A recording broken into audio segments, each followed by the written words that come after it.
આપણા દેશની અંદર એક બહુ મોટા ઉદ્યોગપતિ છે. એમણે પોતાના જે આવક જાવક છે ને એને 3 ભાગમાં ડિવાઈડ કરેલી છે.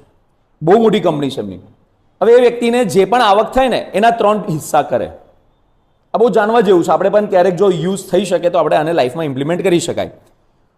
જે પણ આવક થાય, ધારો કે 300 રૂપિયા કમાયા, તેમાંથી 100 રૂપિયા શું કરશે? એમની કંપનીને ચલાવવા માટે વાપરશે. કંપની ચલાવવા. બીજા 100 રૂપિયાનો ઉપયોગ કંપનીનું વિસ્તરણ કરવા માટે, કંપનીને મોટી કરવા માટે, કંપનીના ફ્યુચર્સને સિક્યોર કરવા માટેના કામ કરશે. અને બાકીના જે 100 રૂપિયા વધ્યા એ પોતાના ઘેર લઈ જાય ખર્ચા પાણી માટે. ત્રીજો હિસ્સો, જનરલી લોકો ધંધો કરતા હોય શું કરે? જેટલા રૂપિયા કમાય ને પહેલા જ ઘરે લઈ આવે અને ઘરના ખર્ચા કર્યા પછી જો રૂપિયા વધે ને તો એને ધંધામાં લગાડે. વધે તો કેટલી ખોટી ગણતરી છે.